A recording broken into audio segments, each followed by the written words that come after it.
At heto na nga at mga busy ang mga person. Mga busy yata maglista ng mga pautang. Aba, office work naman ang atake ko ngayon. Ang daming pagkain na, ano kaya ang meron? May meeting yata ang mga person para sa 4-piece. Ayun o, ang daming requirements sa pag-apply ng 4-piece. At sigurado na ang approve niyan.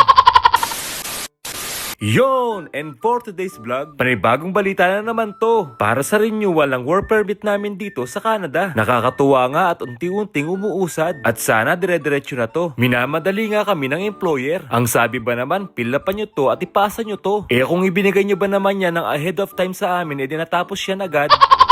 Tapos ngayon mamadaliin nyo kami. Tapos yung ibang form naka-French pa. Kaya kakain talaga yan ng maraming panahon. At marami pa akong kaping mauubos bago matapos yan.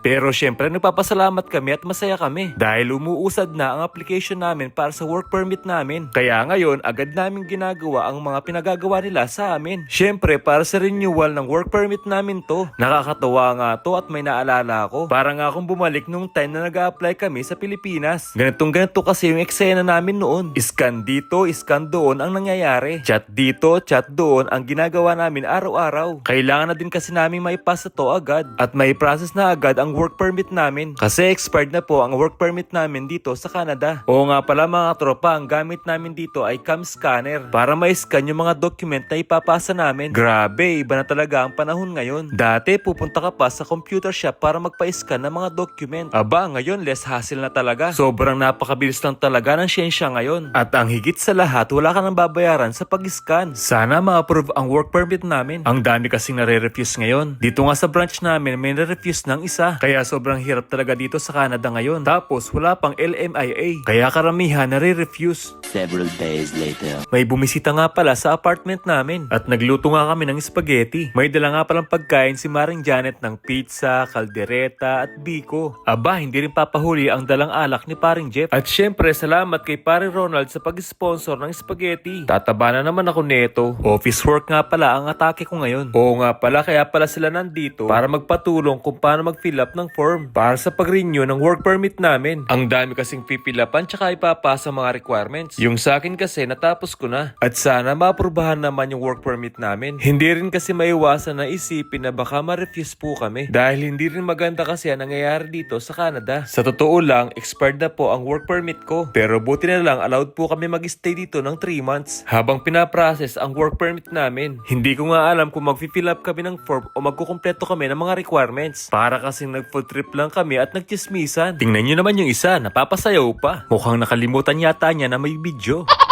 Ayun na si Consi, mukhang nahirapan siya sa pag-fill up ng form niya. Kaya naman, call a friend na naman ang atake niya. At syempre, to the rescue na naman tayo. Alam niyo ba mga katropa, nung nasa Pilipinas pa lang kami at nag-a-apply pala papunta ng Canada, ako na ang laging kinokontak ni Consi para tulungan siya sa pag-fill up ng mga form. Kaya hanggang dito sa Canada, ako pa din ang tumutulong sa kanya. At syempre, tinutulungan din siya ng ibang kasamahan namin. Naalala ko pa nga dati nung nasa Pilipinas pa kami. Ultimo username niya at password binibigay niya sa akin. Ganun nga kalaki ang tiwala niya sa akin kahit hindi pa kami nakikita. Naalala ko pa nga pala dati habang ginagawan ko ng appointment si Consi, kinakarga ko naman yung anak ko. Tapos eto pa, si Maring Janet dumagdag pa. Sa akin din siya nagpapatulong mag-fill up ng mga form. Pero minsan yung anak niya ang tumutulong sa kanya. May pagkamakulit kasi si Maring Janet, parang langaw.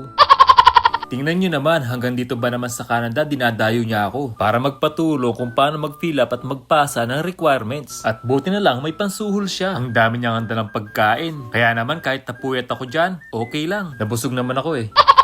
Heto pa nga pala ang ginawa ko para mapadali ang trabaho niya. Pinagsama-sama ko nga lahat ng form at mga requirements sa isang cellphone niya para madali at hindi siya mahirapan sa pagpasa sa email. Ipinaliwanag ko nga lahat isa-isa. Oo naman siya ng oo. Akala ko naman naintindihan niya lahat. Ang ending, hindi niya pala naintindihan. Ang hirap ng 40 no, papuntang 50.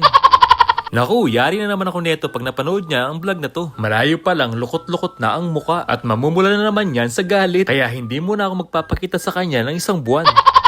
Yang si Parang Jeff naman madalang lang magpatulong sa akin kasi umaasa yan sa computer shop. Maraming datong. Pero dito na bad trip yan ngayon. Hindi niya kasi masave yung ginagawa niya. Biruin nyo naman natapos niya ng fill-upan tapos hindi niya masave na wala lahat ng fill-upan niya. O, sino hindi mababad trip pag ganun? Aba, kahit naman ako mababad trip at baka may tapon ko pa ang cellphone ko. Ay, joke lang pala. Hindi pa pala bayad ang cellphone ko. Napapakamot na nga lang sa ulo si Parang Jeff sa stress.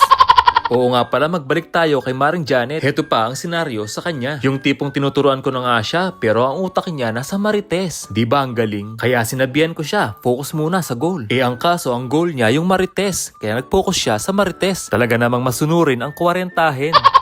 Muntik na nga ako mag-back out dyan Buti na lang ginawa niya ako ng kape at kinuhanan ako ng spaghetti. Buti nga pala yung resume niya na-update ko na noon pa. Kung hindi, dagdag pa yun sa trabaho ko. Kung hindi, talagang mababadtrip na talaga ako sa kanya. Kahit gawan niya ako ng kape at ikuha ng spaghetti, hindi na uubra. At syempre, joke lang yun. Tatanggapin ko pa rin ang kape na may kasamang biko. Ang sarap kaya. Ang rupok mo boy. Aba, syempre pagkain yan Si Consi naman, hindi ko kinaya ang resume niya kasi wala siyang soft copy ng resume niya. Aberyang malala yun. Kaya naman pinagawa ko siya sa pamangkin ko. Tapos nagbigay na lang siya ng pangmerienda sa pamangkin ko. Ako na nga lang sana ang gagawa ng resume niya kaso hindi na kaya ng oras ko. Ang dami din kasing ganap sa buhay ko kasi bukod sa trabaho, nag-fill up din ako ng form at nagpasa ng mga requirements. At syempre, nag-iisip din ako ng content at mag-e-edit ng mga vlogs. Kaya naman hindi ko na may isingit ang paggawa ng resume niya. Teka, napansin ko lang, relax si paring Ronald. Kanina, pasayaw-sayaw lang yan. Ngayon, nakahiga na. Nakaidlit na nga din yan Sana all. Tinanong ko nga kung tapos na siya mag-fill up ng form. Tapos, ang sabi niya, tapos na daw siya. Nagtataka nga ako, bakit natapos siya wala naman siyang ginagawa. Ang sabi nga niya, tapos na siya. Tinapos na ng kapatid niya. Sana all, may kapatid na maaasahan. Pero yung isa dyan, yung nakapulang jacket, ang sabi ba naman, buti na lang may kumpare akong maaasahan. Hindi ko nga alam kung minalas ba ako sa kumare kong to. Yung tipong malayo pa lang, problemado na ang muka. Ang bukang bibig lagi niyan, Dre, paano to? Dre, paano yun? Lagi na lang paano. Pero syempre, kahit ganyan lang yan, mabait naman yan at mahilig magluto. Kaya naman lagi kami naaambunan ng luto niya. Pero ayaw ko pa din ng biko niya na may asin. Ewan ko ba, hindi ko trip talaga yun.